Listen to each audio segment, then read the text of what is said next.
mi cabeza aquí, ¿no? Bueno, profesor, primero, yo soy estadístico, quiero felicitarlo porque en todos los años de ejercicio profesional que tengo y académico no me habían presentado la estadística desde esta perspectiva, ¿no? En eso quiero felicitarlo porque es un enfoque distinto. En cuanto al tema de si es subjetivo o no, yo diría que para mí, en mi criterio, es subjetiva, porque independientemente de que logre concretar la medición de un fenómeno en un conjunto de variables que contribuyen a la conformación de un índice, eso está fuertemente influenciado por la concepción ideológica, política y la orientación que yo le quiera dar a esa medición. Entonces, allí es donde entra la subjetividad. Puede ser que la medición que se haga con ese conjunto de variables sea, digamos, aséptica, en el buen sentido de la palabra, pero la orientación o la intención que tiene la construcción de ese índice es política y no es objetiva. O sea, para mí la estadística no es una ciencia pura, ni neutra, tiene fines políticos. Y tan es así que estamos hablando de una concepción dominante del modelo estadístico. Y todos estos indicadores que están aquí corresponden al pensamiento dominante que se ha impuesto desde los organismos multilaterales.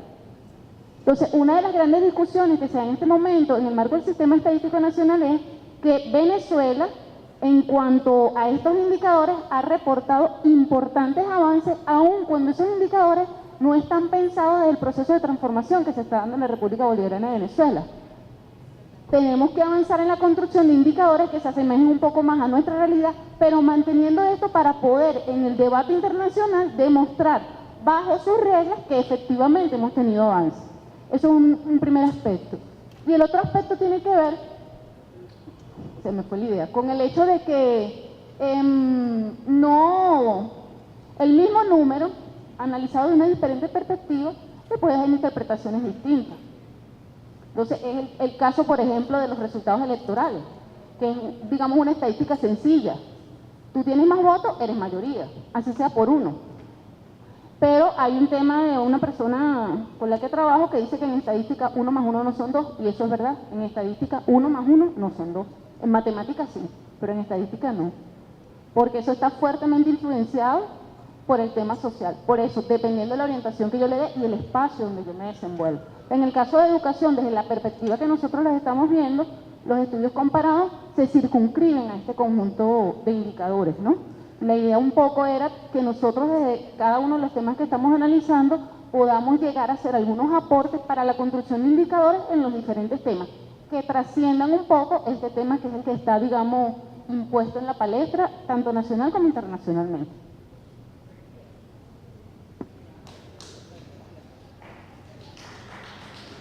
Disculpen, en la misma línea de Karina, yo quería decir, por ejemplo, en el año 97-98 yo estuve de pasante en el IBIC, en el Centro de Biofísica y Bioquímica, y casualmente caí en el laboratorio del prácticamente el señor que es el padre de la bioestadística allí. Entonces, estando en ese laboratorio trabajando, pude observar, no por parte de mi tutor, sino por parte de otras personas, cómo manipulaban datos para publicar. Porque lo más importante no era resolver el problema a través del método estadístico, sino publicar porque le exigían que tenían que publicar determinados artículos tantos al año. Entonces, ¿qué es lo que quiero decir yo con esto? La estadística, más allá de ser vista, como decía la compañera, como un elemento neutro, ha sido utilizada como un elemento político, ideológico y en muchos casos para manipular. Y también se ve a través de los medios de comunicación, cuando, como decía el ponente esta mañana, 80%, qué sé yo, del índice de accidentes de tránsito. Ajá, 80%, pero ¿qué más hay allí? ¿Qué otra información? Y los medios de comunicación lo usan a cada rato. Es decir, utilizan la estadística para querer, en lugar de informar, desinformar. Me acordé, profesor, que es un tema bien importante. Tiene que ver con el índice de desarrollo humano. Hace aproximadamente, creo que 2-3 años, si mi memoria no me falla, hubo una modificación a lo interno del cálculo del índice de desarrollo humano. Se cambiaron las ponderaciones de las variables que constituyen ese índice y que permite ubicar a los países en diferentes rangos de desarrollo. Y el cambio de esa metodología corresponde a un tema político, porque es que resulta que Venezuela y muchos países de América Latina, donde se están dando movimientos políticos muy importantes, se ubicaban en rankings muy altos del índice de desarrollo humano. Evidentemente, cuando tú cambias el método, no puedes establecer comparación porque estás haciendo una medición distinta. Sin embargo, se pretende decir, en ese momento políticamente se pretendió decir que Venezuela había retrocedido en cuanto a desarrollo humano, pero no era un retroceso real, era un retroceso porque se había cambiado la metodología y hubo que hacer un debate político y explicar en los medios de comunicación qué era lo que estaba pasando.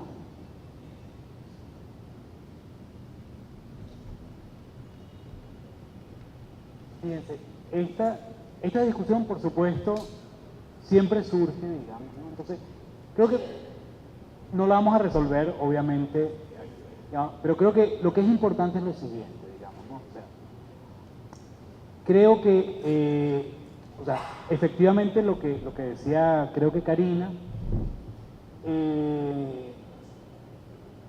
digamos que, obviamente, las concepciones con las cuales yo me acerco al mundo influyen en él, no en los valores de las estadísticas, sino en los indicadores que voy a proponer y las formas que voy a proponer para abordar, para acercar en al mundo. ¿Okay? Eso es una cosa y eso está absolutamente presente.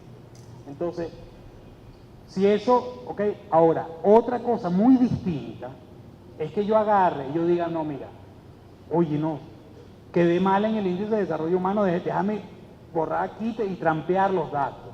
¿Okay? Entonces, lo que por lo general ocurre, o sea, digamos, en general, digamos, las estadísticas que producen los gobiernos, en general, ¿okay?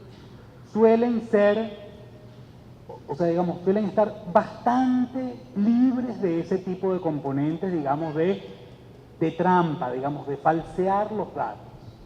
¿Okay? Ahora, ninguna está libre de tener una cierta concepción del mundo. Lo que uno debe intentar hacer es hacer eso explícito. O sea, digamos, porque pueden pasar dos cosas, digamos, ¿no? Es decir, yo no digo que mi concepción del mundo está vinculada a esta cuestión que valora la inteligencia y que considera, digamos, que la sociedad debe estar estratificada de acuerdo con la inteligencia de las personas. Yo no digo eso, sino que propongo un montón de indicadores, un montón de discusión. Bueno, entonces ahí, de alguna manera, eso es lo que yo pudiera decir. Aquí hay un sesgo ideológico, porque esos indicadores se construyen porque esa concepción está allí presente. ¿Okay? Entonces yo digo explícitamente, de esta cosa que miramos aquí, que miramos recién, yo diría, bueno, me ubico más en el campo del derecho a la educación. Yo creo que los indicadores que se permiten construir ahí apuntan a eso que yo considero que es bueno.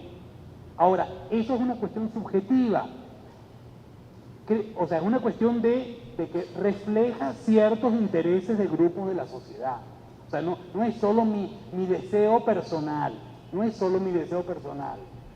¿okay? Es una cuestión de que hay muchos grupos en la sociedad que consideran que hay que ampliar los derechos de la ciudadanía en todos los terrenos, en particular en el campo de la educación. Y hay que hacer esfuerzos. Lo que ayuda a eso es bueno, lo que no ayuda a eso debe ser abordado. Y eso me permite construir y trabajar con un montón de indicadores. ¿Okay?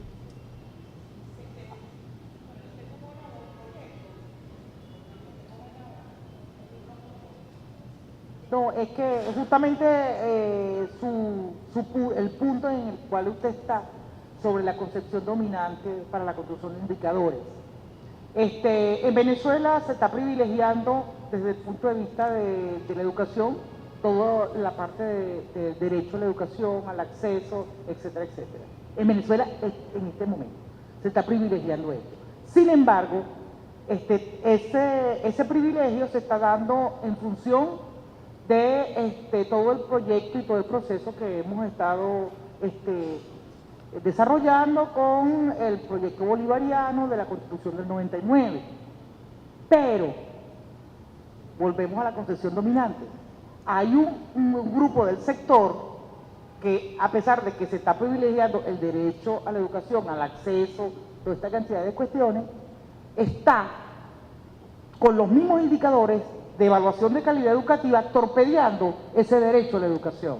Es decir, que los mismos indicadores se convierten en argumentos políticos, ¿verdad?, para torpedear por parte de un sector u otro, ¿verdad?, los datos o las informaciones que nosotros estamos emitiendo. Como usted dice, el dato es verdadero. Aquí está, yo te voy a presentar la nómina del 1.000.000 de personas inscritas aquí en la misión Robinson. Ok, siéntate y revisa la cédula, contrástalas, etcétera, etcétera, que son las personas que están en Robinson. Ok, muy bien, ese es un dato totalmente válido porque las personas no se inventaron. Sin embargo, del otro lado dice, espérate un momentico, ¿cuál es la calidad de esas personas? Espérate, la calidad, ¿en qué medida ese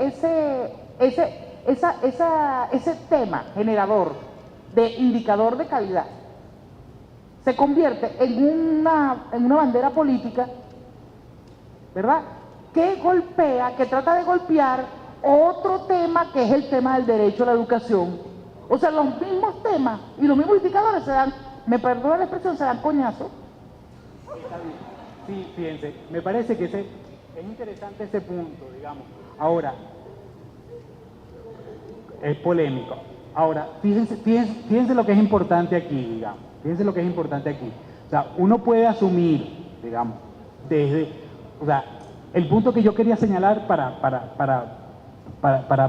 terminar con esta parte, pero lo retomamos, es que uno de los fenómenos, digamos, que a mí me parece más pernicioso y que tiene mucha fuerza en la concepción dominante, es esta cuestión de ranqueo de instituciones y países. Yo creo que ese es uno de los fenómenos más perniciosos, digamos, que se hace en base a la construcción de esos indicadores y todo esto. O sea, ese creo que es el punto al que yo quería llegar, digamos, ¿no? Ahora, hay algunos elementos, o sea, a mí me pareció, me encantó lo que tú dijiste, digamos, que pusiste como en blanco y negro, digamos, ok, los que están a favor del derecho a la educación, ok, entonces muestran que efectivamente se han producido avances importantísimos en los últimos 14 años, ok, en prácticamente todos los ámbitos de la educación, ok, y entonces alguna gente entonces aparece utilizando el tema de la calidad como que, bueno, pero mira, fíjate, oye, pero están saliendo, esos realmente son médicos, son unos bichos medio, tú irías a atender con ellos en Barrio Adentro, y ese tipo de cosas, digamos. Ahora, me parece que ahí también hay que tener cuidado, digamos, porque estos dos temas, que aquí los hemos puesto de alguna manera como incompatibles, no son tan incompatibles. O sea, hay elementos que hay que considerar muy importantes. Es decir, o sea, ese problema de la calidad, es decir, oye, nosotros no nos preocupa y no estamos dispuestos a hacer todo lo que sea necesario para que los médicos de Barrio Adentro sean de la mejor y infinitamente mejores de lo que uno puede encontrar en las clínicas privadas. Por supuesto que sí. Entonces, ese tema de la calidad tiene que estar muy presente. Tiene que estar muy presente. Entonces, que esa discusión, o sea, la discusión en los medios se haga de manera mediática, yo creo que lo que nosotros podemos hacer sobre ese terreno es tratar de, un poco hacer lo que estamos intentando hacer aquí, digamos, clarificar un poco los términos de la discusión, qué aspectos pueden ser rescatables de la discusión, en dónde hay una manipulación descarada, etcétera, etcétera, etcétera. ¿Cómo podemos, si no hemos considerado desde el punto de vista de los derechos, si no hemos incorporado satisfactoriamente el tema de la calidad, cómo lo podemos incorporar? En los términos que nos proponen, digamos, el Banco Mundial, bueno, habrá que ver, ¿ok? Pero uno diría en principio, no, así no, pero ajá, entonces, pero es importante el tema, y si decimos que sí, tenemos que ver cómo lo incorporamos. Entonces yo diría que eso es lo que significa poner el tema en la palestra. Ahora, vamos a conseguir que el Nacional deje de mentir con cualquier cosa que sea indicador, número o lo que sea. Creo que ahí pecaríamos de ilusos, digamos. Si decimos que no, se los explicamos bien, lo van a entender, ¿no? ¿Ok? O sea, yo creo que esas dos, digamos, a mí lo que me parece es que este tema es muy importante ponerlo en el tapete, porque es un tema que se presta justamente para decir cualquier cosa. Para decir, o sea, digamos, uno, todo el sistema de producción de información público no sirve y no le creo nada. ¿Ok? Entonces, nosotros sabemos que puede haber muchos problemas en la producción de información, en la oportunidad y en la difusión, pero que en general es un trabajo que se hace de manera muy sistemática, muy rigurosa, ¿ok? Que puede ser que todavía, o sea, digamos que hay una influencia muy importante de los organismos internacionales en la definición de las estadísticas, en las más diversas áreas. Eso es cierto, bueno, pero eso es parte de la discusión. Eso es parte de la discusión. O sea, ¿cómo hacemos? Y esa es una pregunta que es importante. Pero bueno, la solución que tenemos es, bueno, algunas soluciones buenas, otras malas, digamos. Creamos sistemas duales, incorporamos nuevos aspectos en los indicadores y mantenemos los tradicionales para responderle a estos organismos. No le paramos, inventamos una cosa totalmente nueva, lo cual en materia de sistemas estadísticos es muy difícil, porque esto requiere años de trabajo, de práctica, de construcción y qué sé yo. Entonces es riesgoso que lo que podamos hacer vaya a ser mejor que lo que está. No sé, entonces son decisiones complicadas, son decisiones complicadas. Entonces, ahí, o sea, digamos, yo creo que lo que podemos aspirar es que haya un debate, para utilizar el término que venimos utilizando hace un ratico, de mejor calidad.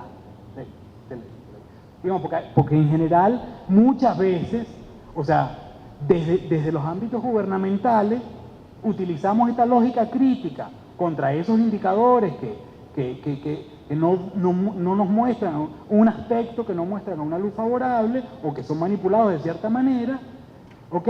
Y cuando aparece uno que es totalmente absurdo, como por ejemplo ese de, somos el país más feliz del mundo, ¿sí? O sea, y tonterías como esa, porque realmente son tonterías, digamos, ese tipo de cosas que son hechas para las revistas de variedades, digamos, o Cosmopolitan o el Cosmopolitan de caballeros, no sé, pero más o menos esa es la entonces digamos, entonces ese sí lo mostramos y salimos hablando de él durante una semana seguida, digamos. Entonces ahí hay una cierta inconsistencia que digamos, sería bueno que nos digamos, oye, esto sí vale la pena discutirlo, aun cuando, aquí están mostrando unos datos preocupantes y esto no vale la pena discutirlo, aunque los datos nos hagan ver muy bien.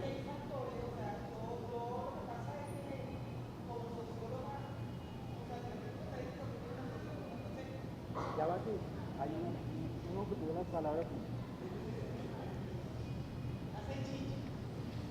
Ok, yo pienso que lo que han asumido, digamos, con respecto a lo que es la estadística como tal, indudablemente que como ciencia la estadística va a tener sus intenciones desde el punto de vista político. Hay una experiencia norteamericana que es muy interesante, que tuvo que ver mucho con los resultados de las políticas económicas liberales a inicios del siglo XX en los Estados Unidos y la debacle económica de los años 30.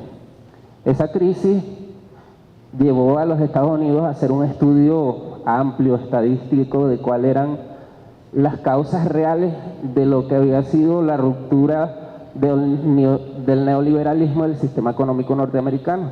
Hubo una revisión sistemática del sistema educativo norteamericano, hubo inclusive hasta una reforma de la educación norteamerana que iba más inclinada hacia lo comunitario, hacia las características de la comunidad, y una serie de elementos que son de fuerte estudio, pero que indudablemente llevaron a los Estados Unidos a aplicar unas doctrinas económicas importantes que llevaron a convertir a los Estados Unidos desde principios de siglo hasta el año 1970-80 en una de las principales potencias del mundo, o si no la primera, y fue la aplicación de unas técnicas neoliberales con un proteccionismo de Estado. O sea, yo libero mis productos externamente, pero protejo los mercados que son de única y exclusiva, de único y exclusivo interés. Bueno, de hecho, el espacio venezolano era uno de esos tantos espacios protegidos y limitados en cuanto a la diatriba política desde la toma de decisiones. O sea, Estados Unidos decidía quién nos gobernaba y quién no nos gobernaba. Veía si apoyaba una dictadura militar, un régimen cívico-militar de centro, de derecha o de centro-izquierda, un régimen demócrata cristiano, etcétera, etcétera, pero que realmente la pretensión era mantener monopólicamente los mercados bajo su protección para que sus intereses no se vieran influenciados. Y eso indudablemente que hasta la caída del muro de Berlín se puede decir que fue una política muy acertada de los Estados Unidos. Yo pienso que lo que en esencia se requiere es consolidar el pensamiento que queremos transformar, hacia dónde vamos, indudablemente que tiene que ver con los mecanismos de integración que se están incentivando a nivel de Latinoamérica, y que las políticas se consoliden a nivel nacional y que no nos debemos influenciar desde las viejas culturas dominantes, desde la neocolonización y el discurso neoliberal, porque indudablemente que lo que se pretende en estos momentos en la diatriba política es dispersar los pocos logros que se han alcanzado en los últimos 14 años para caer en el reformismo político y mantener bajo la hegemonía de los intereses norteamericanos la cultura de nuestros países. Sobre eso, una sola observación que me parece que con la cual podemos cerrar este apartado, digamos, que es lo siguiente. O sea, lo que resulta muy interesante es ver si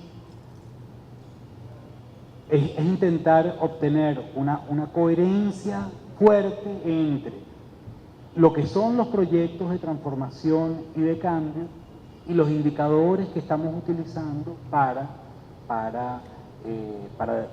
conocerlos, para evaluarlos y para ver dónde tenemos que introducir algunos correctivos. Creo que ese es un poco lo que pudiéramos considerar aquí sobre ese punto. Ok, entonces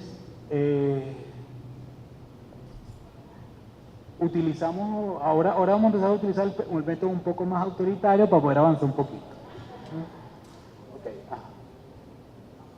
Bueno, un tercer aspecto que tiene que ver con cómo se va conformando la concepción dominante tiene que ver con la internacionalización.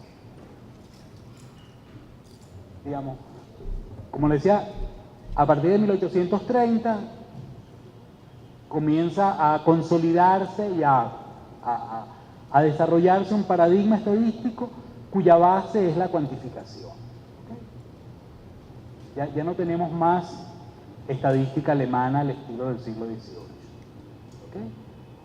En ese aspecto desempeña un papel muy importante el desarrollar con los primeros congresos internacionales de estadística, que en general eran básicamente europeos, y donde la discusión principal que se estaba dando era sobre era sobre dos temas, digamos, ¿no? Uno, el tema de la comparación. O sea, estamos hablando de 1850. Ya ahí había una preocupación generalizada. ¿Cómo hacemos para poder compararnos unos con otros? Entonces, vamos a desarrollar metodologías comunes, indicadores comunes, todo común, ¿ok? Y otra discusión que se estaba realizando era la necesidad de obtener la información básica acerca de los países a través de censos o a través de algunos otros procedimientos menos complicados desde el punto de vista de la infraestructura o sea, digamos, estamos hablando de no había computadoras, digamos, imagínense levantar un país de varios millones de habitantes, toda la información censal, lo que eso significa en términos de capacidad de procesamiento, digamos. por decir algo. ¿Ok? Bueno, en el campo de la comparación triunfa el discurso más no la práctica, es decir, cada cual sigue haciendo más o menos lo que se le da la gana, pero empiezan a desarrollarse censos primero en varios países europeos y muy rápidamente en América Latina. ¿Okay? En Venezuela el primer censo se desarrolla fines de 1870, por ahí creo, ¿no? Con Guzmán Blanco, digamos, ¿no? ¿Okay? En otros países de América Latina, creo que en Argentina en 1859 y por ahí va. Y en varios países europeos empiezan a desarrollarse la actividad censal y digamos, y ahí cobra mucha importancia la experiencia norteamericana que mantuvieron sus censos desde 1790. Ok, esta etapa, digamos, la etapa que podemos llamar del liberalismo triunfante en Europa y que se desarrolla de una manera importante también en otras partes del mundo, digamos que llega hasta comienzos del siglo XX posiblemente, y en los años 20 se produce una fuerte crisis del capitalismo liberal. ¿Okay? Entonces, ¿qué surge? Digamos, por una parte, el coco, que es la amenaza comunista, el triunfo de los bolcheviques en la Unión Soviética, en 1917, y, digamos,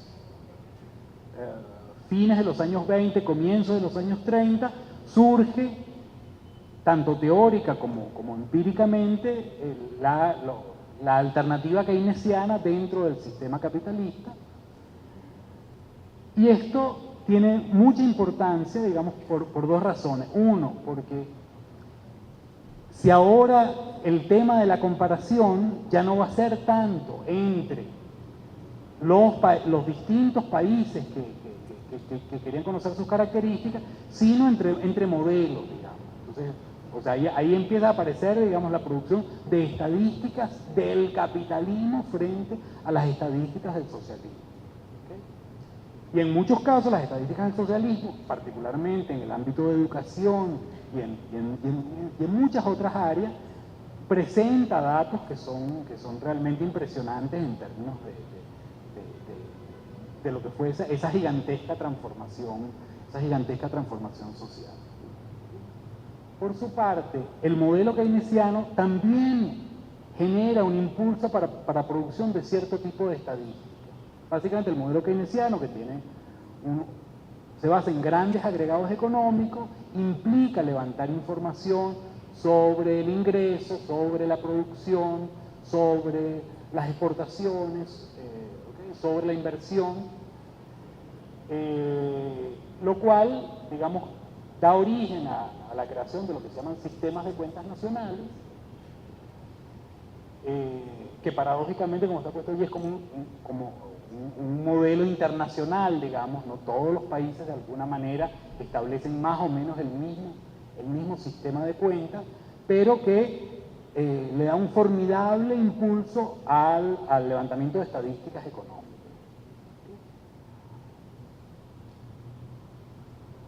Y por otra parte,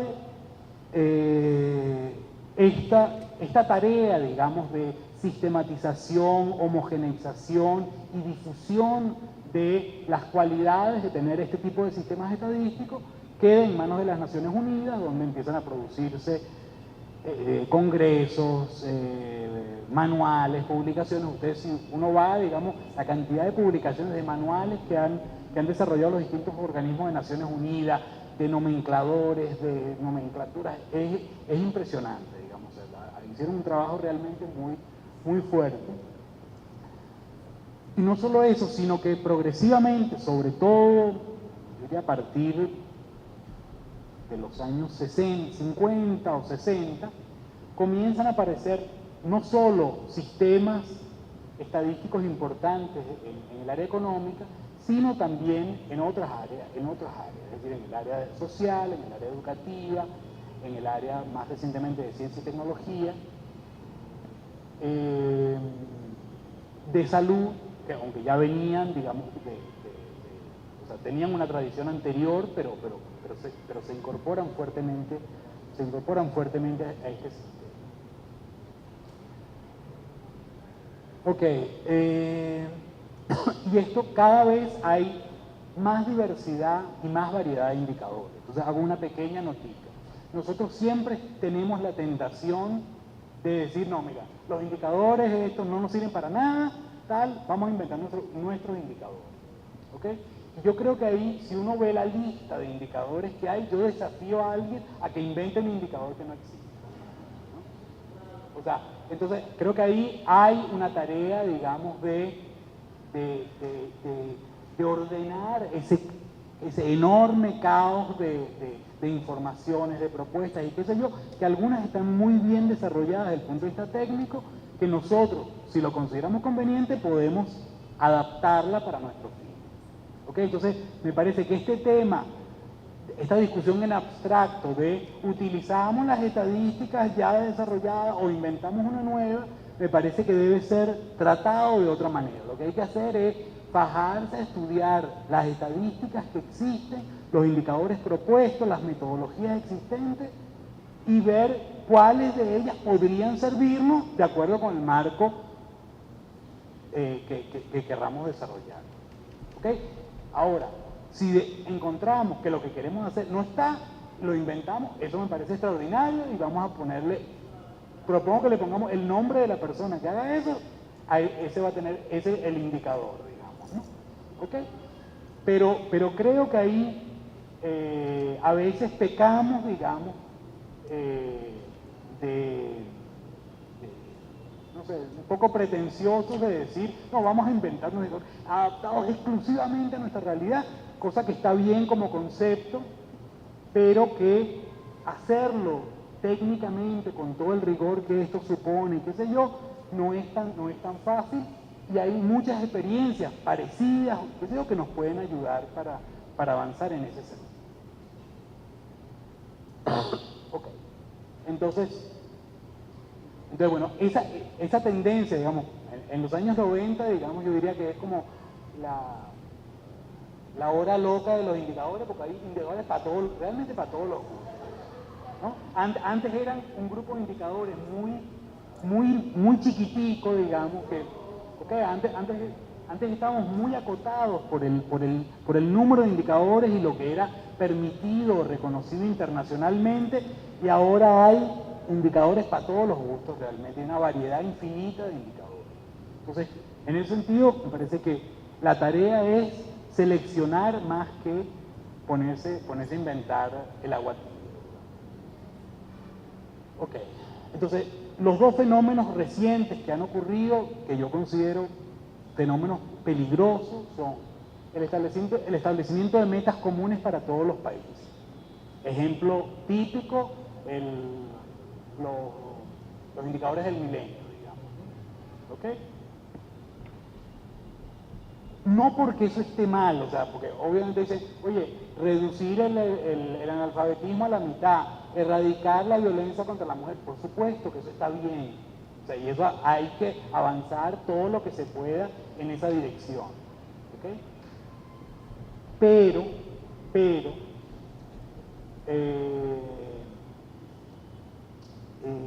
digamos, muchos países, especialmente los países que no van a cumplir las metas del milenio, lo que hacen es concentrarse en esos indicadores y dejar que el resto de las actividades sea un desastre.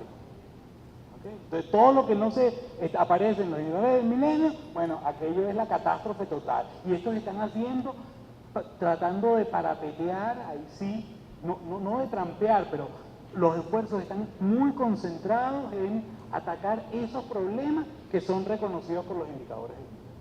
Entonces, de alguna manera, eso quiere decir que las prioridades de política y de acciones nos las están fijando unos tipos que no sabemos si realmente se adecúan satisfactoriamente a las necesidades que tenemos en nuestros países. ¿Okay? Eso no significa que lo que dicen allí no son importantes, no, muchos de ellos son, o sea, todos los que están allí es importante que los podamos cumplir. ¿Okay? Pero no porque nos lo dicen las Naciones Unidas, sino porque son problemas sociales que tienen una situación de gravedad importante y que hay que enfrentar. Pero así como están esos, hay montones de otros problemas que no se ha logrado la manera de establecer un indicador único, o que no se les ocurrió, o les pareció que ya había muchos en el área tal, y entonces no se colocaron ahí. ¿Okay? Entonces, y eso es muy importante, por supuesto, que también son problemas sociales, en muchos casos muy graves, de los que hay que ocupar. Y lo peor de todo es eso, el establecimiento de índices compuestos y jerarquización de países. ¿Okay? Porque ahora en lo que nos fijamos es, Venezuela está en el puesto 45, subió 13 puestos, entonces, y ahí es donde a veces caemos nosotros, está todo bien, ¿no? Está todo bien. Entonces uno dice, bueno, pero si hicimos tantos esfuerzos, ¿por qué no mejoramos más todavía? Entonces uno dice, bueno, posiblemente una de las causas es que uno de los indicadores es la esperanza de vida, y la esperanza de vida en general ha mejorado en Venezuela, pero con la situación de violencia entre los jóvenes, eso hace que ese índice baje. Entonces ahí tenemos un problema, o sea, digamos que para mejorar ese indicador hay que enfrentar ese problema tan difícil que es la violencia a la cual los jóvenes fundamentalmente están siendo sometidos. Entonces, ¿está bien que hayamos subido al puesto 46? Sí, está bien. O sea, eso sirve para decir, mire, es uno de los países que más subió, pero ese sí es un argumento exclusivamente político. No es que sea falso, pero es un argumento exclusivamente político. Pero, así como aparece ese indicador al cual sí le prestamos atención, pueden aparecer otros, por lo general de muy dudosa calidad, pero en el cual Venezuela aparece en el lugar 488 no sé cuál, ¿no? Okay, pónganse a pensar los índices que aparecen, unas cosas que se llaman transparencia internacional y otros que se llaman los de libertad de expresión y cosas por el estilo. Entonces, esa cuestión es una cuestión, eso es fundamentalmente lo que aparece en la prensa, y eso sí que no aporta absolutamente nada. No solo porque los indicadores son malos, sino porque no nos dice mucho saber el orden de importancia. Es decir, si nosotros agarramos, en América Latina, por ejemplo, ¿qué indicador nos hace, atravesar una situación bastante buena? Los indicadores de género, porque en general, sociedades donde por cuestiones culturales o lo que sea, la mujer tiene una forma de tratamiento que nosotros occidentales, del extremo occidente, pero occidentales al fin y al cabo, no aceptamos. ¿Okay? Y entonces estamos todos contentos las mujeres están contentas con la situación de que aparentemente no hay discriminación, están contentas. Bueno, yo creo que hay, por una parte sí, pero por otra parte hay millones de problemas que están lejísimos de estar resueltos. ¿Okay? Entonces, esas comparaciones, incluso en las cuales quedamos bien parados, ¿hasta qué punto nos están ayudando, a tomar decisiones adecuadas? Más allá de hacer o no politiquería más o menos barata. Yo creo que ahí hay un punto, hay un punto que es muy importante. Y sobre todo porque estos índices y estas formas de jerarquización han tenido mucha penetración en la lógica de funcionamiento de los organismos internacionales. Entonces, y la lógica es, el que sale mal parado allí tiene que adoptar las políticas correctas. Entonces, pregúntenle cuáles son las políticas correctas que los que salieron mal parados en esos índices tienen que adoptar en Portugal, en España, en Grecia, en Chipre, en Irlanda y en los países que han sufrido ese tipo de crisis o que tuvimos que aplicar nosotros en América Latina, ¿no? Entonces ahí aparece ese tipo de cosas. O aparecen resultados que uno dice, muchos índices educativos. Chile aparece como un país modelo. Entonces, y aparece efectivamente con muy buenos indicadores en montones de áreas.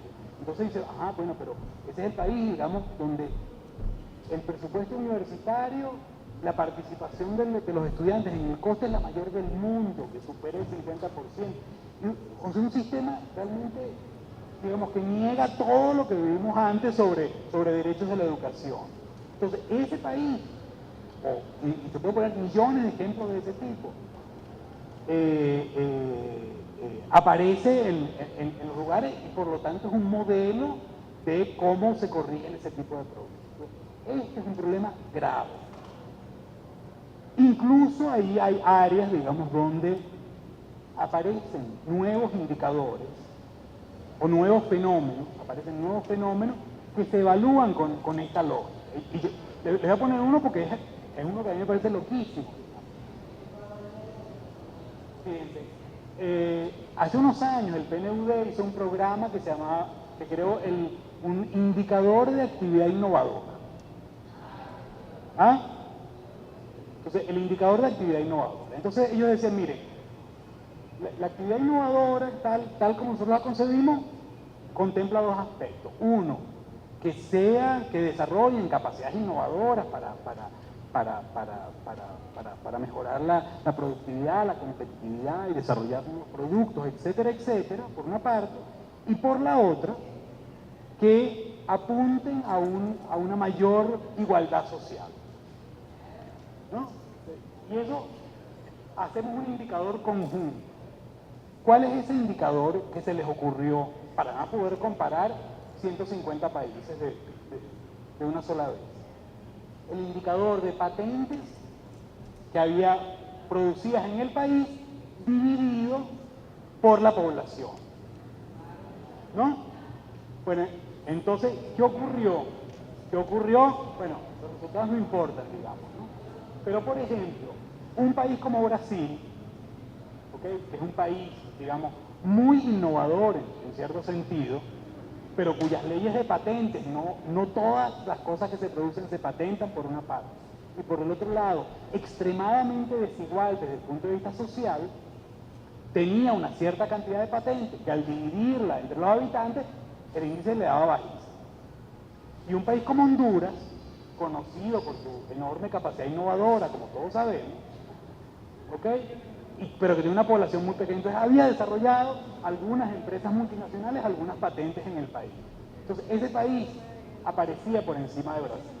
Yo tenía un amigo, ustedes saben que Brasil desarrolló unos aviones que son los Embraer, que ahora Conviasa trajo algunos para la flota, porque son aviones de una excelente calidad, aviones relativamente pequeños y sirven para distancias cortas, o relativamente cortas, para lo que son los aviones. Entonces, esos aviones tuvieron mucho éxito en Estados Unidos. Un amigo una vez me contó que estaba viajando de dos ciudades de Estados Unidos y que le cayó en manos el indicador ese, y entonces ve el indicador y el tipo está montado en su Embraer y ve Honduras está por encima de Brasil. Y dice, qué arrecho que deben ser los aviones hondureños, ¿no? ¿Okay? Entonces lo que quiero decir es que con esta cuestión de los índices compuestos y esta cuestión de las jerarquías de los países, eso se presta, o sea, digamos, eso es lo peor de la concepción dominante y que en los últimos años ha cobrado mucha fuerza. ¿Okay? Y eso está muy vigente en el ámbito educativo. Eso se está haciendo con mucha fuerza en el ámbito educativo. ¿Okay? Sí.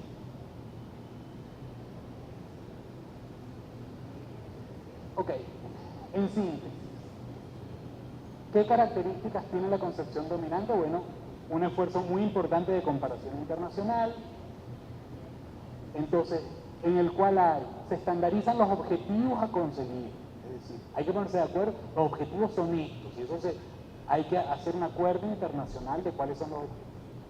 Todos tenemos los mismos objetivos. Las definiciones y los conceptos que se utilizan también son comunes. ¿Okay?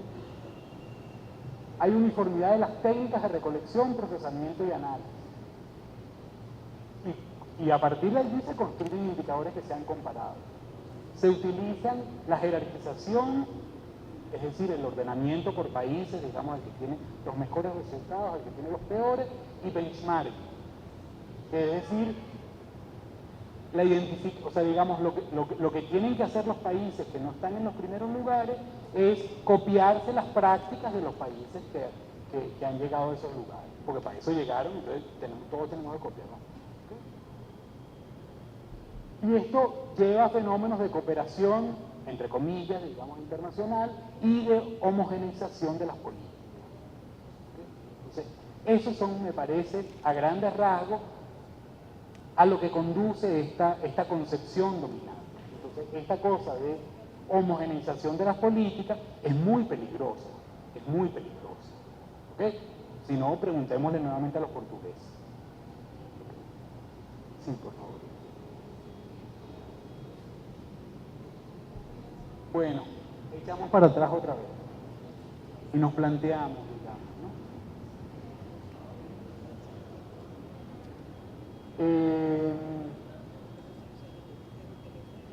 Bueno, por supuesto, digamos, una expresión absolutamente maravillosa es la de Simón Rodríguez de inventamos verdad, ¿no? Más en el contexto que él la planteó,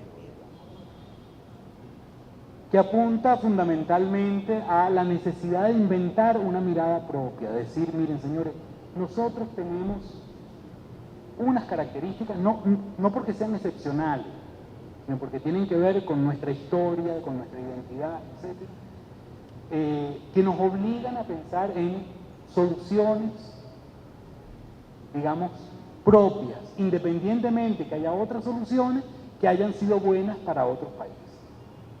¿Okay? Eso lo dijo en el siglo, creo que 18 todavía, no sé si 18 o comienzo del 19.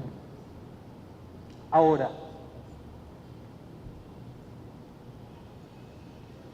traído ese tema a nuestros días, ¿okay? Eso significa, o sea, hay una tentación, digamos, de plantear esto en términos como excluyentes. Es decir, inventamos o erramos quiere decir, si inventamos y no le paramos a más nada a lo que pasa en el mundo, acertamos. Si tomamos algo que no sea propio, erramos. O sea, digamos, esa es la concepción, digamos, de caricatura. Pero esa concepción de caricatura muchas veces la estamos tomando, muchas veces la estamos utilizando. Es decir, lo que hay que tener aquí es capacidad para distinguir, o sea, digamos un poco, para distinguir qué, o sea, lo que no podemos hacer es volver a comprar espejitos, digamos, espejitos de colores. O sea, lo que tenemos que hacer es, a partir de otras experiencias, ver si algo de allí, si lo traemos, lo adaptamos, lo modificamos y le hacemos una cantidad de cosas, si eso nos puede resultar útil. ¿Ok? Si nos resulta útil, inventamos. Entonces eso significa desarrollar una importante capacidad crítica. Eso significa mirar con mucha atención lo que sucede, pero no para dejarnos maravillar o para dejarnos comprar, sino para desarrollar una mirada crítica, que a veces puede ser una crítica elogiosa, es decir, oye, realmente los tipos la pegaron y yo creo que si lo hacemos aquí tal vez pudiera resultarnos bastante bien. ¿Okay? Segundo, la necesidad de contextualizar históricamente. O sea, lo que dijo Simón Rodríguez fue, miren, en los países más avanzados se propusieron un montón de cosas que fueron algunas muy buenas. ¿Okay? Ahora, nosotros estamos en circunstancias similares que nos permitan que si hacemos eso mismo, los resultados van a ser los mismos. ¿Okay? Y él dice, no, por lo tanto tenemos que buscar un camino distinto, buscar un camino propio, porque aunque a ellos les haya resultado, nuestras circunstancias son tan distintas que no nos permiten eso. Hay otro personaje, digamos, mucho más reciente, que es Fernando Enrique Cardoso, que antes de ser presidente hizo unos trabajos, digamos, de sociología de América Latina extraordinarios, que después se lo olvidaron cuando fue presidente aparentemente, pero desarrolló ese tipo de cosas. Y él tenía una frase que él hablaba de que América Latina lo que había hecho se caracterizaba por la originalidad de la copia. Porque él decía que lo que habíamos hecho era básicamente copiar, pero como nuestras realidades eran tan diferentes, siempre salía algo distinto de lo que habíamos copiado. Que podía ser bueno o malo, pero siempre resultaba distinto. ¿Okay?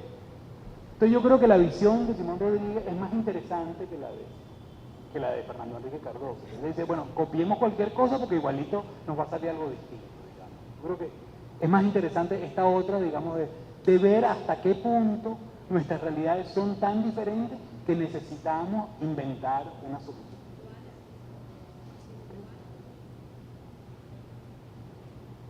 Ok, para hacer esto, digamos, para una crítica, o sea, un conocimiento profundo sobre realidades distintas a las nuestras. Y una capacidad para distinguir hasta qué punto eso que pudo haber sido bueno en otros espacios también puede ser bueno para nosotros. Hace falta conformar unas sólidas capacidades técnico-políticas. Técnico-políticas en los dos aspectos, es decir, en el ámbito de los indicadores quiere decir utilizar modelos que sirvan para fortalecer la unidad latinoamericana, para contribuir a crear sociedades más igualitarias, etcétera, etcétera. ¿Okay? Y las capacidades técnicas es, bueno, inventar o utilizar o adaptar indicadores que se hayan podido desarrollar, digamos, con todo el rigor y que nos permitan efectuar ese trabajo.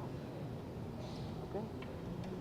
Y lo último, tomar la idea de Bolívar de comparar para unir, no para competir entre nosotros. O sea, que esa me parece una idea formidable, una idea muy fuerte, una idea que además yo creo que Chávez la llevó a la práctica con mucha intensidad. ¿Okay? Y que a veces es difícil de ver porque estamos muy acostumbrados, digamos, a ver a los otros como competidores, sean quienes sean, y no parte de nosotros. ¿Okay?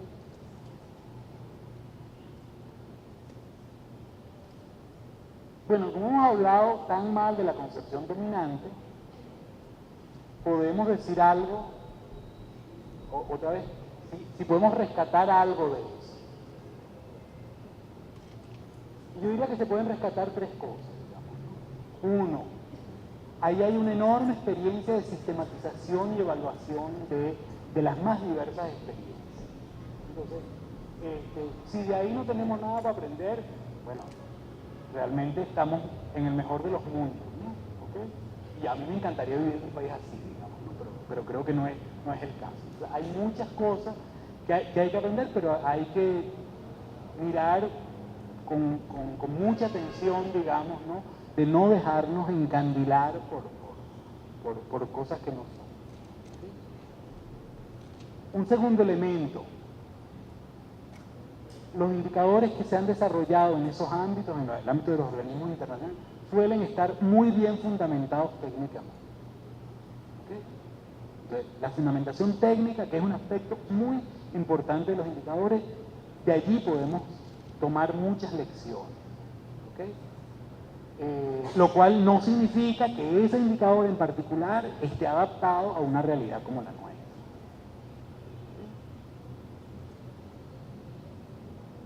Y un tercer elemento que en estos organismos, tanto dentro del país como en los eventos que se realizan y en las informaciones, digamos, los tipos no son tan cerrados, sino que o sea, ellos tienden a construir espacios para la discusión, exploración y alternativa. ¿Okay? De ahí han surgido algunas pésimas ideas y otras muy buenas. Entonces, ese espacio, digamos, tampoco hay que abandonarlo como espacio de discusión y de confrontación. Porque fíjense que nosotros, de alguna manera, cuando nos dicen, bueno, ¿y ustedes qué proponen? O sea, pensemos qué indicadores, siempre criticamos, digamos, los indicadores, utilizando cuáles hemos propuesto en nuestro país con la rica experiencia de gobierno que tenemos durante casi 15 años? ¿Cuáles hemos propuesto? Quizás algunos. ¿Y cuán exitosos han sido? Yo creo que ahí eso está más difícil. Entonces, estos aspectos yo diría que no son desechables. La siguiente. Ok, entonces la última cosa, hacia una síntesis posible. Entonces me parece que es hora de dejarle la palabra a Simón Rodríguez, que nos decía, la América no debe imitar servilmente, sino ser original. Otra cosa, ¿dónde iremos a buscar modelos? La América española es original. Originales han de ser sus instituciones y su gobierno. Y originales los medios de fundar unas y otras. O inventamos o erramos. Y la tercera, que me parece extremadamente sugerente, es la necesidad de sentir bien la diferencia que hay entre adoptar y adaptar, para no desechar lo que pueda ser útil y para no errar en las aplicaciones. Una última cosa que me gustaría reforzar, y los dejo a ustedes.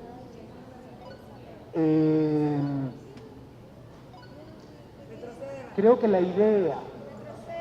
¿Ah? Creo que la idea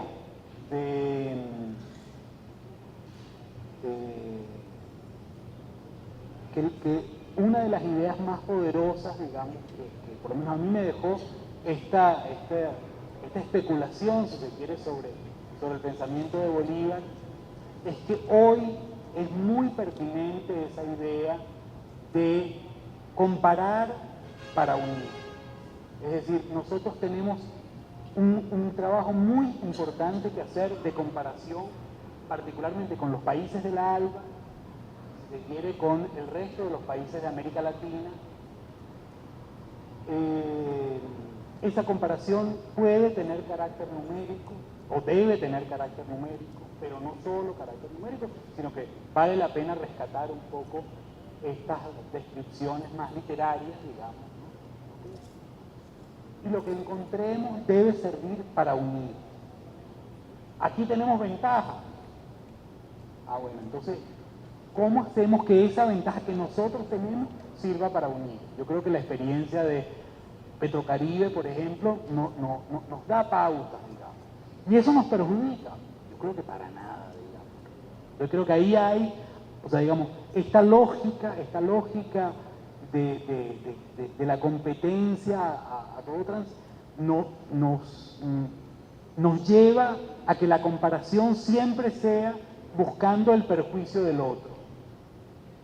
Ni siquiera el beneficio nuestro, sino sobre todo el perjuicio del otro.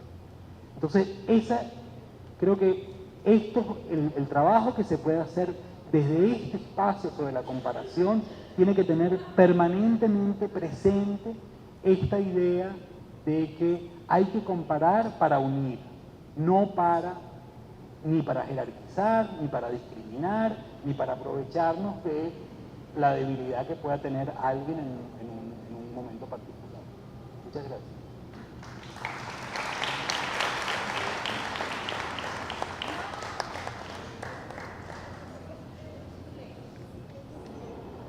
Le damos las gracias al profesor Pablo Testa por sus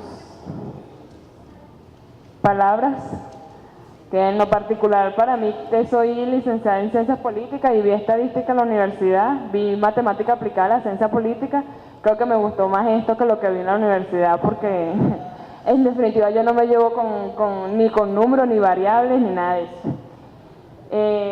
Nos queda media hora, si tienen algún comentario, pregunta, pero bien concreto, porque a las 5 hay una actividad aquí, en este mismo salón, con la maestría de la IDEA. Entonces ellos tienen también clases a partir de las 5, entonces nos queda media hora para algún comentario, pregunta al profesor referente a su exposición.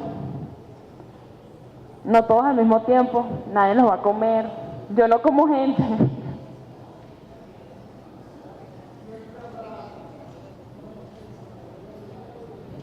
No, ustedes dos ya hablaron.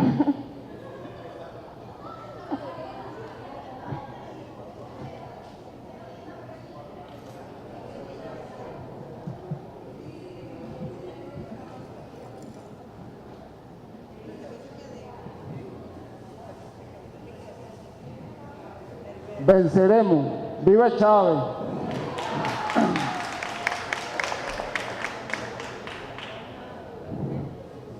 Bueno, con el tema que se estaba debatiendo entre la educación pública y la educación privada, bueno, yo pienso que lo mejor que hay en la República es lo que le pertenece a todos, está a la disposición de todos. Nosotros pudiéramos hacer aquí, nosotros mismos pudiéramos hacer varios experimentos con nosotros mismos. Digámosles a cualquier universidad, por ejemplo, y traigámoslo aquí y debatamos el modelo que tenemos, que ofrece la educación privada y que ofrece la pública. Digámosle, por ejemplo, a la educación privada, porque ellos de repente no dan medicina y porque ellos de repente venden la comida en sus comedores y en las universidades públicas se regala. Porque, por ejemplo, el único que tiene capacidad de hacer cosas es el Estado. Aquí ninguna universidad vino a poner en órbita un satélite. ¿Dónde están las universidades? Si ellos son tan buenos que inventan ciencia, tecnología, innovación. Bueno, ¿dónde está el beneficio a la inmensa mayoría? El único que tiene esa capacidad para hacer las cosas es el Estado. Así pues que vamos a valorizar las cosas públicas, que es lo mejor que tenemos, y bueno, vamos a rescatar nuestras cosas que son autóctonas para todos y todas, sin distinción de raza, credo, color y condición política. Así pues, que viva Chávez, viva la revolución y no volverán nunca más.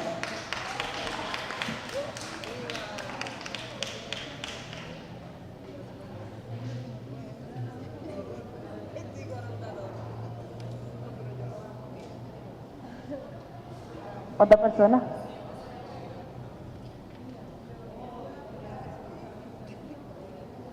¿No hay más comentarios?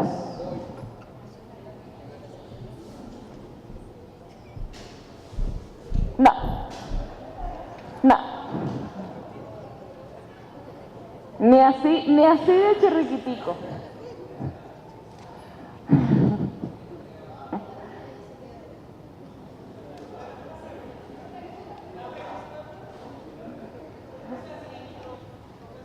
Cierra el micrófono, cierra el micrófono. No, después de Alex.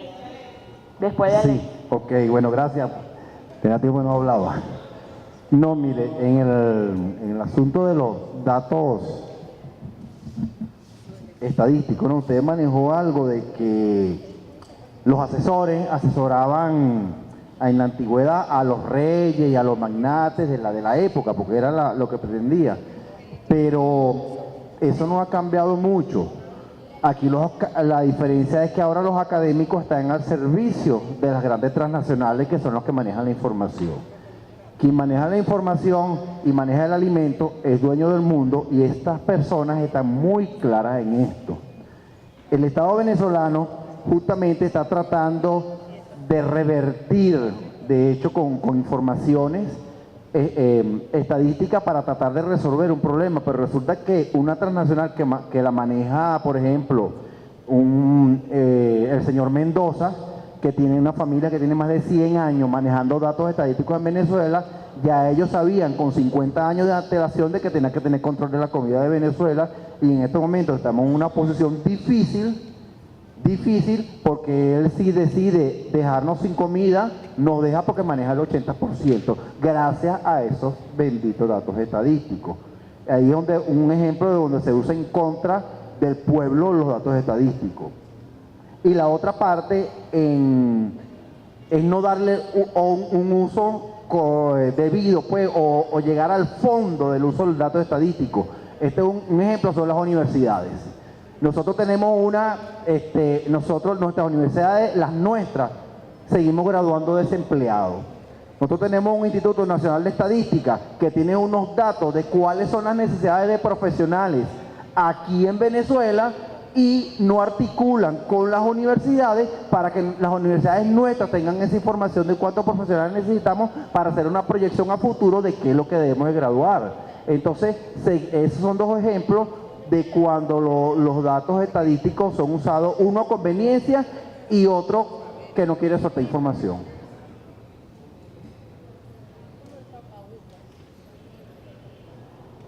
Karina García y luego la profesora Nancy Mujica. ¿Una intervención más? ¿Quién más? Cerramos con la profesora Nancy. Alexi, con respecto a lo que acabas de decir del tema de las estadísticas que utiliza el INE, bueno, debo decir que se me va a caer la cédula, pero se ha avanzado mucho en el fortalecimiento del sistema estadístico nacional. Venezuela tiene un problema desde hace mucho tiempo, que es el tema de los registros administrativos, ¿no? Y de los censos que se han hecho en áreas específicas de información. De hecho, se ha hecho un trabajo en los subcomités de estadísticas laborales para justamente generar la información necesaria y establecer los planes de formación de profesionales y técnicos que necesita la República. Pero resulta que la culpa no es del INE, sino de las instituciones que tienen que tomar la decisión referente a la formación, tanto de pregrado como de posgrado, y en este caso la locha nos cae a nosotros como Ministerio de Educación Universitaria, en parte, para poder generar políticas que impulsen a las universidades a formar gente en esas áreas que requiere el país. Entonces, es el tema del uso perverso de la información, ¿no? Eso por una parte. Y lo otro que le quería preguntar, profesor, en mi experiencia conozco de algunos indicadores que se han creado, pero para experiencias muy particulares. Y yo soy de las que siempre dice que todo está inventado. Lo que hay es que mejorarlo y ver si se adapta a nuestra realidad. Entonces usted llega en el campo de las asesorías y empiezan a vender espejitos, ¿no?, a los políticos. Y esto viene al caso por una experiencia muy personal con el doctor Giordani, que es un cartesiano convicto, confeso y declarado, donde nosotros estábamos solicitando unos recursos para un proyecto de generar estadísticas. En ese entonces era el eje norte llanero, que iba a financiar el PNUD. Ese estudio costaba más o menos 300 millones de bolívares de la época. Bueno, montamos la presentación, hicimos toda la cosa. Y cuando llegamos allá a presentarle eso, él, ¿para qué me sirve? Y porque yo tengo que gastar todos esos reales en eso para tomar decisiones políticas. Entonces a veces nos metemos a comeflor y nos olvidamos que quien va a tomar la decisión no sabe de estadística. Entonces hay que saber cómo traducir ese número para que la persona que toma las decisiones, generalmente no somos los técnicos, sino los políticos, pueda entender el contexto donde se generó ese número y para qué se puede utilizar ese número. Eso también es tarea de nosotros y es parte del tema de la formación.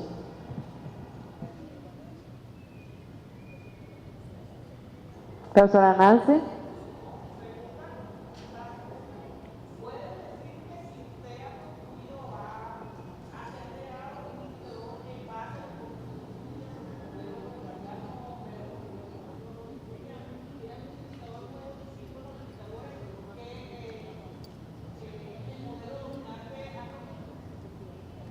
No.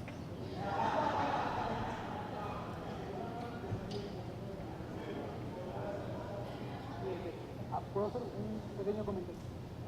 Digo, no sé, cuando escuchaba algunos de los comentarios me parecía que creo que sería como un ejercicio muy útil, muy útil. O sea, creo que hay muchos argumentos muy válidos, muy valiosos que se han expresado aquí y esta mañana también, y que creo que para ustedes sería un ejercicio buenísimo hacerlo, digamos, ver si esos mismos argumentos se hacen con algunos indicadores.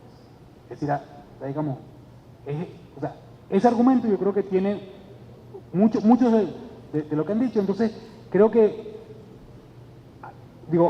propongo que se haga ese ejercicio de argumenten eso mismo que ustedes dicen con algunos indicadores, si es que es posible hacerlo, digamos, ¿no?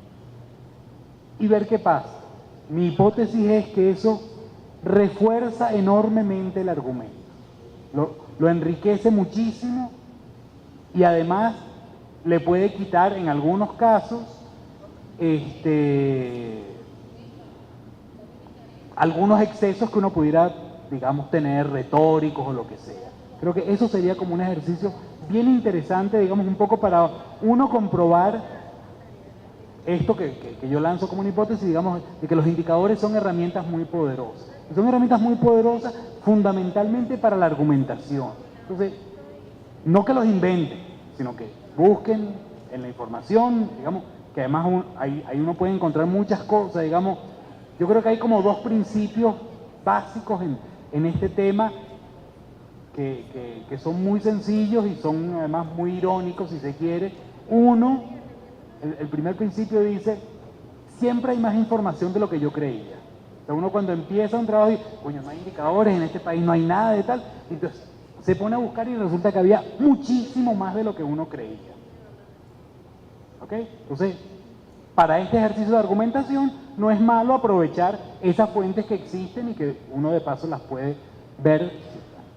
El segundo principio que dice, primero dice, hay más información de la que yo creía, pero no está la que me hace falta, dice el segundo, ¿no?